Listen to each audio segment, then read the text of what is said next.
La Torá, mis amigos, es la base para todo lo que el judío está mandado a creer. No los profetas ni los escritos, pero solo la Torá. En otras palabras, todo lo que usted hace en su vida diaria como judío no puede de ninguna manera contradecir o añadir algo éticamente o místicamente a lo que la Torá te ordena creer. ¿Y qué es lo que Dios te ordena creer? Fácil, las instrucciones de la Torá. Además, eso es lo que la palabra Torá significa, instrucciones. Y de pronto te estás preguntando, ¿cómo voy a saber qué es una instrucción cuando la veo? Fácil, porque se va a aparecer en forma de instrucción, sea en forma de harás o no harás. Es muy simple. Ahora, y de pronto te estás preguntando, ¿qué hay de las otras áreas de la Torá? Como los cuentos de los patriarcas o cualquier cosa que se puede entender esotéricamente.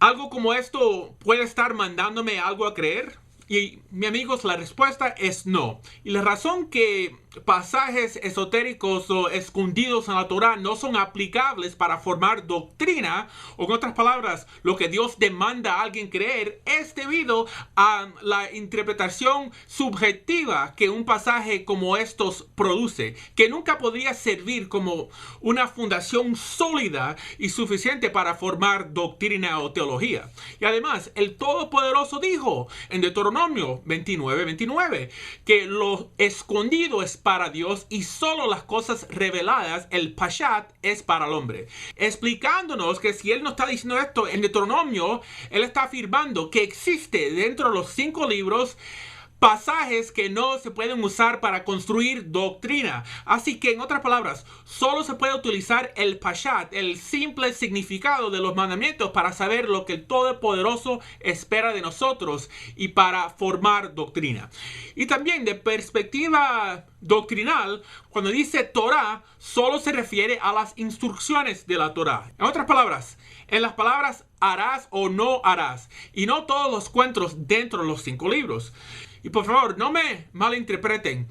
La narrativa establece la plataforma para todo lo que vino después, pero solo son los 613 mitzvot, que son las instrucciones de Hashem para la humanidad, que es lo que se conoce como la Torah. Y de pronto también estás preguntando, ¿qué hay de los profetas o los escritos? ¿Se pueden usar para formar doctrina? ¿Y enseña el judaísmo que son libros de inspiración divina? Y la respuesta, mis amigos, es no. Los profetas y los escritos no son de inspiración divina en sí mismos, pero en realidad solo alcanzan su nivel de inspiración solo en la forma que confirman sus ideas y sus palabras con la Torá primero. Es porque el trabajo del profeta siempre fue hacer que el pueblo regrese a la observancia de la Torá y no hacer que ellos formen doctrina sobre sus discursos esotéricos. Hasta el punto que vemos que los rabinos del Gran Sanhedrin debatieron qué libros incluir y qué libros dejar de fuera del canon judío, claramente basándose en este criterio. Que hasta dice la Gemara que casi no incluyeron los libros de Yehezkel, Kohelet o Shir Hashirim. En otras palabras, alguien no puede decir que yo creo en esta doctrina porque dijo esto este profeta, sin antes ver si esa idea surgió de la Torá primero, porque el mandamiento es bien claro, que un profeta, y eso también incluye los profetas bíblicos, no le pueden añadir o quitar a los mandamientos de la Torá. En otras palabras, están limitados a trabajar dentro de los límites de los mandamientos en la Torá. Y otra cosa que es muy importante mencionar es la autenticidad escritural de los escritos, que de verdad nunca existió. En otras palabras, cuando hablamos de escribir un Sefer Torah, sabemos que los judíos estaban obligados a siempre copiar exactamente lo que existía en otros Sefer Torah para no tener errores y cambiar el mensaje del creador. Pero amigos, sabemos que esta precaución nunca existió con los otros libros del canon, sea los profetas o los escritos.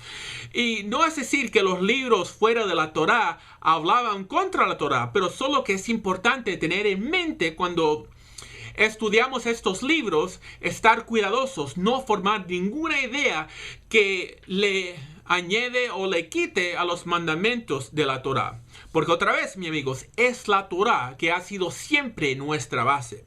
Y ahora, de pronto te estás preguntando, ¿qué hay de los rabinos y de dónde viene la autoridad de ellos? Bueno, amigos, usted debe entender que los rabinos en sí mismos no tienen ninguna autoridad fuera de la autoridad que el Todopoderoso le dio en la Torah misma. ¿Y de dónde viene esa autoridad? Bueno, cuando Hashem le dijo a Moisés que apunte a los 70 jueces que se encargarán de juzgar al pueblo. Y esta es la corte que se conoció como el Beit Din Hagadol o el Gran Sanedrín. Y fueron los arquitectos de la mayoría de las leyes ceremoniales que tenemos en el judaísmo hoy. Porque recuerda, todo tiene que venir de la Torah. Y otra cosa que debemos saber es que el Sanedrín únicamente podrían establecer leyes rituales para proteger las leyes éticas en la Torah.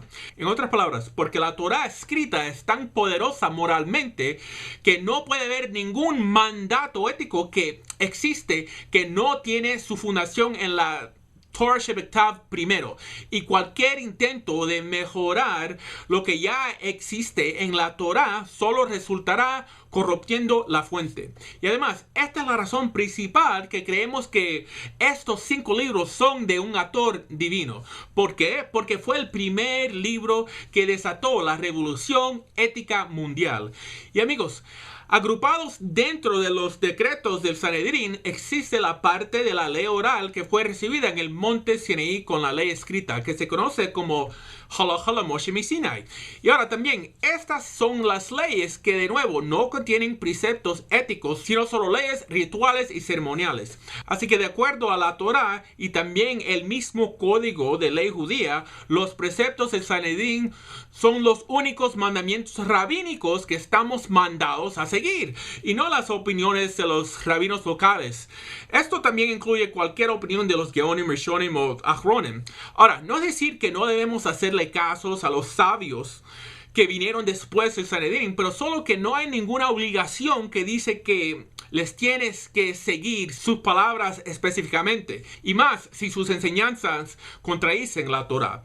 Así que, amigos, ahora usted tiene las herramientas para entender lo que un judío tiene que creer, y otra vez, todo esto viene y está contenido en la Torah. Y ahora, para refrescar lo que aprendimos.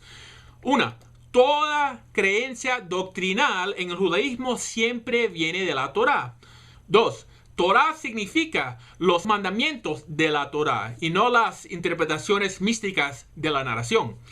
3. Los profetas y los escritos solo son inspirados por el Creador solo en la medida que amplifican el mensaje que se encuentra en la Torah, y nada lo que ellos dirán pueden agregar o quitarle a los mandamientos de la Torah. Y 4.